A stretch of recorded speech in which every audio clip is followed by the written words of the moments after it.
அனுபவம் 100 யூடியூப் நேயர்களுக்கு முருகதாஸின் அன்பு வணக்கங்கள். அன்புள்ள சகோதர சகோதரிகளே, எப்படி இருக்கீங்க?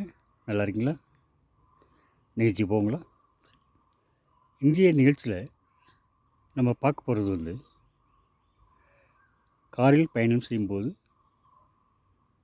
ஏற்பட்ட இடையூறுகள்.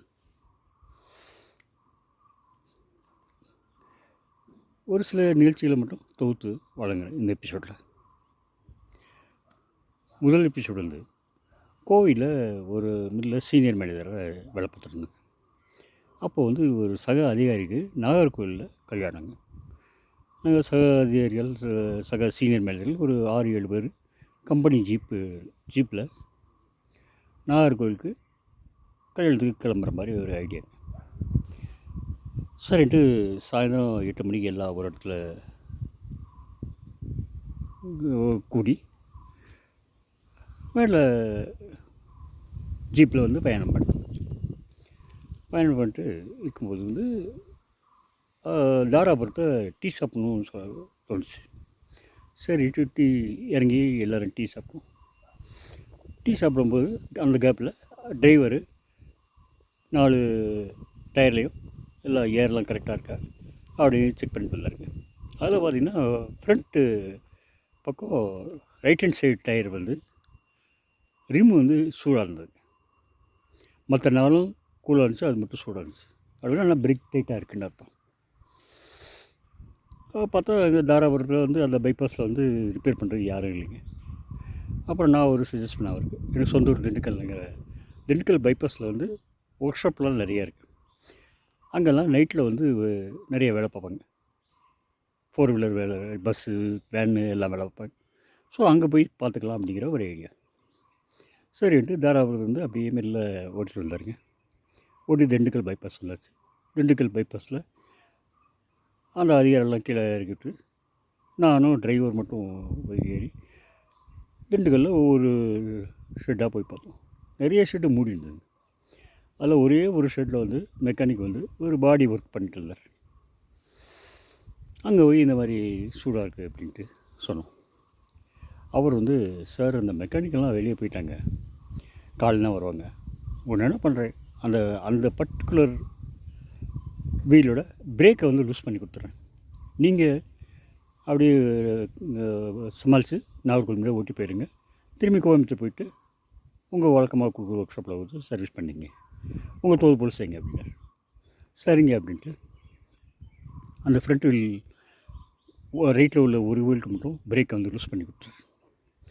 யூஸ் பண்ணி கொடுத்தா மீதி 3 வீல் தான் பிரேக்கு. அந்த பிரேக்கோடைய அவர் டிரைவர் பூரா நாகர்கோவில் முடியாக ஓட்டி போடுவாருங்க. அவர் நல்ல அனுபவம் திறமையான ஒரு டிரைவர், கம்பெனி டிரைவர். ஸோ ஓட்டி போயிட்டு திரும்பி அந்த ஃபங்க்ஷன்லாம் அட்டன் பண்ணிட்டு அன்றைக்கி ஈவினிங் திரும்பி புறப்பட்டு நைட்டு ஃபுல்லாக ட்ராவல் பண்ணோம். நாகர்கோவில் டு கோவை ட்ராவல் பண்ணிட்டு அடுத்து கோவில் அவங்க வழக்கமாக கொடுக்குற ஒர்க் ஷாப்பில் சர்வீஸ் கொடுத்தாங்க. ஸோ இது ஒரு முதல் இன்சிடென்ட். இன்னொரு இன்சிடென்ட் என்னென்னு பார்த்தீங்கன்னா, ஒரு 30-35 வருஷம் முன்னாடிங்க மும்பையில் கல்யாணம் இருக்குது. கல்யாணுக்கு பெரிய ஊருங்க. அது பக்கத்தில் முர்போடு அப்படின்ற ஒரு ஊர், ஒரு 50 கிலோமீட்டரில் இருக்குங்க. ஃபுல்லாக மலைப்பாதை ப்ளஸ் காட்டுப்பாதை. ஒரு நாள் என்ன பண்ணோம், நானும் டிரைவரும் அந்த முர்போடுங்கிற தொழிற்சாலையிலேருந்து, ஊரில் இருக்கிற தொழிற்சாலையிலேருந்து மும்பைக்கு புறப்பட்டாங்க. போட்டு வரும்போது பார்த்திங்கன்னா நடுவில் வண்டி சூடாயிடுச்சு. இறங்கி பார்த்தா ரேடியேட்டரில் தண்ணி லீக் ஆகுது. தண்ணியே இல்லை. என்ன பண்ணுறது, பக்கத்தில் ஒரு ஆறு நெட்டுக்கும் ஓட்டிகிட்ருக்கு. ஒரு எப்பயும் தண்ணி இருக்கும். சரின்ட்டு பக்கத்தில் ஒரு ஆறில் போய் ஒரு ஸ்பேர் கேன் தண்ணி மொண்டு அந்த ரேடியேட்டரை ஊற்றி ஒரு ஸ்பேருக்கு திரும்பி தண்ணியை எடுத்து வச்சுக்கிட்டோம். ஒரு 5 கிலோமீட்டர் போன பிறகு அது ரேடியேட்டரில் இருக்கிற தண்ணியெல்லாம் காலி ஆயிடுச்சு. திரும்பியும் ஸ்பேரில் இருக்கிற கேனை எடுத்து ஊற்றிட்டு திரும்பி ஒரு 5 கிலோமீட்டர் அப்படி ஓடணும். திரும்பி நதி இருக்கிற இடத்துல பார்த்து திரும்பி ஒரு கேன் ரேடியேட்டர் ஊற்றி ஒரு கேன் ஸ்பேரை வச்சுட்டு இப்படியே 50 கிலோமீட்டர் ஓட்டிகிட்டு வந்தோங்க. ஓட்டிகிட்டு அந்த கல்யாணுங்கிற இடத்துல பெரிய ஊருங்கிறதால அங்கே வழக்கமாக கொடுக்குற ஒர்க் ஷாப்பில் ஒர்க் பண்ணோம். ஓகே, இது 2வது நிகழ்ச்சி. இன்னொரு 3வது நிகழ்ச்சி என்னென்னா, இப்போது என்னுடைய மகளுக்கு கல்யாணம் ஆயிடுச்சுன்னா மாப்பிள்ளையும் பொண்ணையும் அழைச்சிட்டு திருப்பதி வர்றதா ஒரு வேண்டுதல் இருந்தது. அது உடனே நிறைவேற்ற முடியல. கல்யாணம் முடிஞ்சு உடனே நிறைவேற்ற முடியல. பேரன் பிறந்த பிறகு தான் நிறைவேற்ற மாதிரி ஒரு ஐடியா இது கிடச்சிது, வாய்ப்பு கிடச்சிது. சரின்ட்டு இந்த ஒரு நாள் திருப்பதி தரிசனம்னு டூர் ப்ரோக்ராம் போடுறாங்களே, அந்த ப்ரோக்ராமில் பணத்தை கட்டி ஒரு டேட் ஃபிக்ஸ் பண்ணிட்டேங்க. ஃபிக்ஸ் பண்ணிட்டு எல்லாம் ரெடி ஆகிடுச்சு. நாங்களும் இங்கே ஊர்லேருந்து லீவ் விளாண்டுட்டு சென்னை போயிட்டு, சென்னையில் அங்கே மகளும் மாப்பிள்ளையும் இல்லைங்க, அங்கே தங்கிக்கிட்டோம்.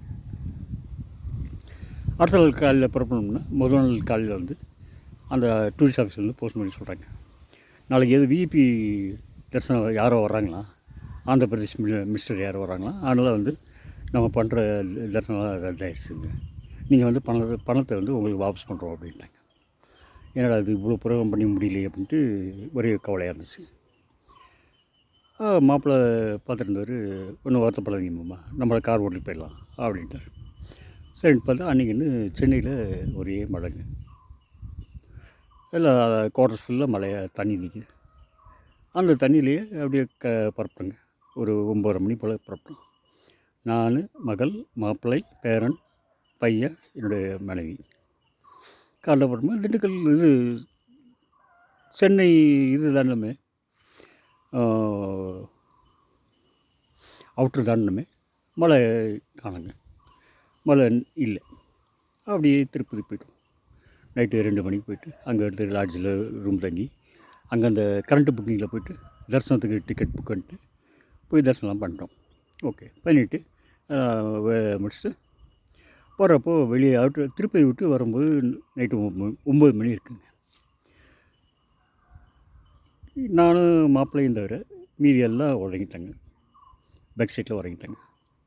நானும் மாப்பிள்ளையும் கூகுள் மேப் பார்த்து ஓட்டிட்டு அங்கிட்டு வரும்போது இந்த திருப்பதியிலேருந்து மெட்ராஸ் ஹைவே டச் ஆகிட்டு வரும்போது கூகுள் மேப் பார்த்து வரும்போது ஒரு இடத்துல தவறு இருந்துச்சு. கூகுள் மேப் மேலே தவறு சொல்ல முடியாது, நாங்கள் அதை தவறு பண்ணிட்டோம், சரியாக கவனிக்காமல் விட்டோம். அது என்னாச்சுன்னா அப்படியே ஆந்திர பிரதேஷ்குள்ளே போயிடுச்சு. இன்டீரியர் ஆந்திர பிரதேஷ்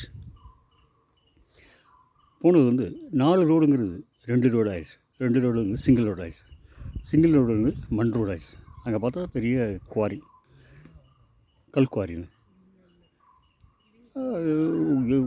ரோட்டில் பார்த்திங்கன்னா 2-3 கிலோமீட்டருக்கு ஒன்றும் யாரும் கடையில் எதுவும் இல்லை, யாரும் நடமாட்டம் இல்லை, யார்கிட்டையும் கேட்கலாமா, இது நம்ம போகிறப்ப கரெக்டாக கேட்கலாமா, இல்லை கேட்குற கூட ஆள் இல்லைங்க.